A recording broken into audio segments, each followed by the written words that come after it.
Blender jar হতে পানি leakage হচ্ছে, পানি রিলিজ হয়ে নিচে পড়ে যাচ্ছে।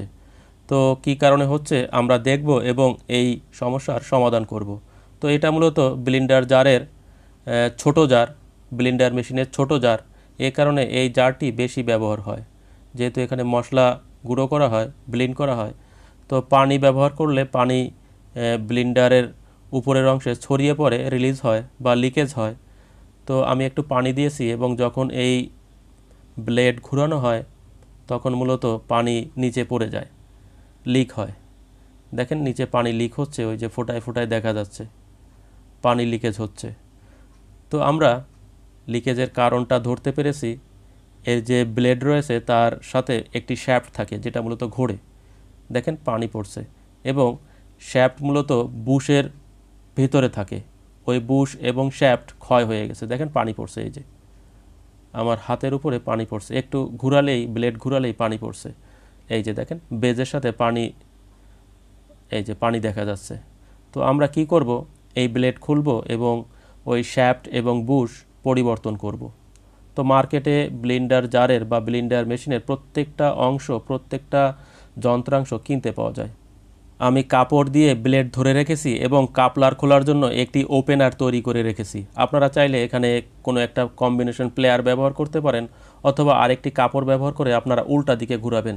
যেদিকে ঘোরালে টাইট হওয়ার কথা আপনারা সেই দিকে ঘোরাবেন, তাহলে যেদিকে ঘোরালে টাইট হওয়ার কথা আপনারা সেই দিকে ঘোরাবেন, তাহলে এটা খুলে যাবে, লুজ হবে। দেখেন দুটি ওয়াশার ছিল এবং ব্লেডের নিচেও দুটি ওয়াশার রয়েছে। এই যে ওয়াশার আমি খুলে নিচ্ছি। আমরা শ্যাফট থেকে ব্লেড খুলব। এই যে আমরা নতুন বুশ এবং ব্লেড নিয়ে আসছি। তো বুশ আপনারা 40 টাকার ভিতরে পেয়ে যাবেন এবং শ্যাফট 30 টাকার ভিতরে পেয়ে যাবেন। এই ধরনের বুশগুলো মূলত পিতলের হয়ে থাকে। তো নতুন বুশ এবং নতুন শ্যাফট আমি আপনাদের দেখাচ্ছি কী কারণে পরিবর্তন করতে হবে। দেখেন বুশ এবং শ্যাফট মোটামুটি আটকে আছে কিন্তু ঘুরছে, পড়ে যাচ্ছে না। যদি আমি বুশ ধরে রাখি তাহলে শ্যাফট নিচে পড়ে যাচ্ছে না। দেখেন মোটামুটি টাইট রয়েছে কিন্তু ঘুরবে, কিন্তু পড়ে যাচ্ছে না। আর যে পুরাতন বুশ এবং শ্যাফট রয়েছে তাও আমি আপনাদের দেখিয়ে দেব কতটা ক্ষয় হয়েছে। দেখেন ব্লেডের উপরে যে নাট রয়েছে তা আমরা খুলব। এখানে প্রত্যেকটা প্যাচ উল্টা প্যাচ বা রিভার্স থ্রেড, উল্টা দিকে ঘুরালে টাইট হয় বা উল্টা দিকে ঘুরালে লুজ হয়। আমরা নাট বোল্ট যেদিকে ঘুরিয়ে থাকি, নাট যেদিকে ঘুরিয়ে থাকি টাইট হয় সেদিকে, আমরা নাট যেদিকে ঘুরিয়ে থাকি সেদিকে ঘুরালে মূলত এখানে টাইট হবে না, লুজ হবে। এবং যেদিকে ঘুরালে লুজ হবে সেদিকে ঘুরালে টাইট হবে, উল্টা প্যাচ আর কি। উল্টা না দিলে মূলত ব্লেন্ডার যখন ঘুরে তখন এই নাটগুলো বা কাপলারগুলো খুলে যাবে। যেহেতু ব্লেন্ডারের মোটর একদিকে ঘুরে, ওই দিকে যদি প্যাচ থাকে বা থ্রেড থাকে তাহলে এই কাপলার, নাট এবং শ্যাফট খুলে যাবে, ব্লেড খুলে যাবে। এ কারণে এখানে উল্টা থ্রেড দেওয়া হয়েছে, যতই ঘুরবে ততই টাইট হবে। আমি কি করছি, ব্লেডগুলো একটি পরিষ্কার করে নিচ্ছি সিরিজ পেপার ব্যবহার করে। সিরিজ পেপার ব্যবহার করে আমি ব্লেডগুলো পরিষ্কার করে নিচ্ছি। এবং এখানে দেখেন নতুন শ্যাফট, শ্যাফটের উপরের অংশে গ্রুপ কাটা রয়েছে, চারকোনা গ্রুপ। এর কারণ রয়েছে, এই যে ব্লেড রয়েছে ব্লেডের গ্রুপ কিন্তু চারকোনা, গোল হলে এখানে ঘুরে যাবে, অর্থাৎ স্লিপ করবে, ধরে রাখতে পারবে না। এই দেখেন ব্লেডের মাঝখানে যে গ্রুপ তা চারকোনা এবং আমি নাট আটকিয়ে দিচ্ছি। দেখেন কোন দিকে ঘুরাচ্ছি, যেদিকে ঘুরালে লুজ হওয়ার কথা সেই দিকে ঘুরিয়ে আমি টাইট করছি। একটি কাপড় ব্যবহার করে আমি টাইট করে ধরে রেখেছি যাতে শ্যাফটে কোনো প্রকার দাগ না হয়, আঘাত না লাগে।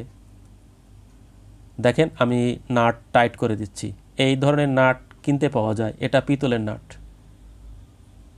এই যে যথেষ্ট পরিমাণে টাইট করেছি, ব্লেড শ্যাফটের সাথে টাইট করে লাগিয়ে দিয়েছি। এ পর্যায়ে আমি পুরাতন বুশ খুলব। পুরাতন শ্যাফট আমি বুশের ভিতরে রাখলে পড়ে যাচ্ছে, এতটা লুজ হয়ে গেছে বা ক্ষয় হয়েছে। এই যে দেখেন বুশ ক্ষয় হয়ে পাতলা হয়ে গেছে, দেখা যাচ্ছে। তো একটি পাইপ নিয়েছি, যে কোনো ধরনের পাইপ হতে পারে, এবং একটি পাঞ্চ নিয়েছি বুশের সাইজের। তার সাথে আমি হ্যামার দিয়ে আস্তে আস্তে প্রেসার দিয়েছি যাতে বুশ নিচের দিকে খুলে পড়ে যায়। তো বেজের দিক থেকে বা সকেটের দিক থেকে আমি বাড়ি দিচ্ছি, ভিতরে পড়ে যাবে। দেখেন পড়ে গেছে, এই যে দেখেন পুরাতন বুশ এবং শ্যাফট ভিতরে রাখলেই নিচে পড়ে যায়। কতটা লুজ হয়ে গেছে দেখেন। এই লুজ হওয়ার কারণে মূলত এখান থেকে পানি লিকেজ হচ্ছে। এই যে এখান থেকে পানি লিকেজ হয়। আর নতুন বুশ এবং শ্যাফট আমি আপনাদের দেখিয়েছি, সেখানে কোনো প্রকার লুজ নেই, টাইট হয়ে থাকে এবং পড়ে যায় না। তবে খুব বেশি টাইট হয় না, যতটুকু টাইট রয়েছে তাতে শ্যাফট ঘুরবে। তো নতুন বুশ আমি কিভাবে ফিটিং করছি দেখেন। বেজের দিক থেকে আমি আস্তে আস্তে প্রেসার দিয়েছি এবং কাপড়ের উপর থেকে বাড়ি দিচ্ছি হ্যামার দিয়ে, যাতে পিতলের বুশ ভেঙে না যায় বা ড্যামেজ না হয়। দেখেন, যেহেতু আমার হ্যামার এটা মেটালের হ্যামার, যদি আমি সরাসরি আঘাত করি তাহলে বেঁকে যাবে বা ড্যামেজ হয়ে যাবে। দেখেন আস্তে আস্তে ঢুকে যাচ্ছে, আর একটু প্রয়োজন হবে। তো যতটুকু প্রয়োজন ততটুকু ঢুকিয়ে দিতে হবে। যদি কম ঢোকানো হয় তাহলে ব্লেড জারের নিচে বেঁধে যাবে, বডির সাথে বেঁধে যাবে নিচে। এ কারণে মাপ মতো ঢুকাতে হবে আর কি।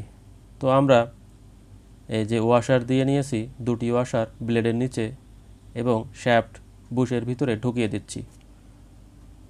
দেখেন আমরা দুটি ওয়াশার দিয়ে নিচ্ছি, ব্লেড পড়ে যাচ্ছে না, যেহেতু নতুন বুশ নতুন শ্যাফট। দেখেন ব্লেড পড়ে যাচ্ছে না। তো প্রথম পর্যায়ে একটু টাইট হয়, নতুন বুশ নতুন শ্যাফট টাইট থাকবে, হালকা টাইট থাকবে। ব্যবহার করলেই এটা লুজ হয়ে যাবে। দেখেন আমি পুরাতন কাপলার ভালো রয়েছে, উল্টা দিকে ঘুরাচ্ছি। দেখেন উল্টা দিকে ঘুরিয়ে টাইট করে দিচ্ছি, ব্লেড ঘুরছে। তো আর একটু টাইট করার জন্য আমি কাপড় দিয়ে ব্লেড ধরবো এবং ওই যে ওপেনার ছিল, কাপলার ওপেনার, তা ব্যবহার করে আমি টাইট করে দেবো, হালকা টাইট করলেই হবে। এই যে আপনারা যারা বাসা বাড়িতে এটা পরিবর্তন করবেন তাদের ওপেনার তৈরি করার দরকার হবে না, যে কোনো একটি প্লাস হলেই চলবে, কম্বিনেশন প্লেয়ার হলেই চলবে।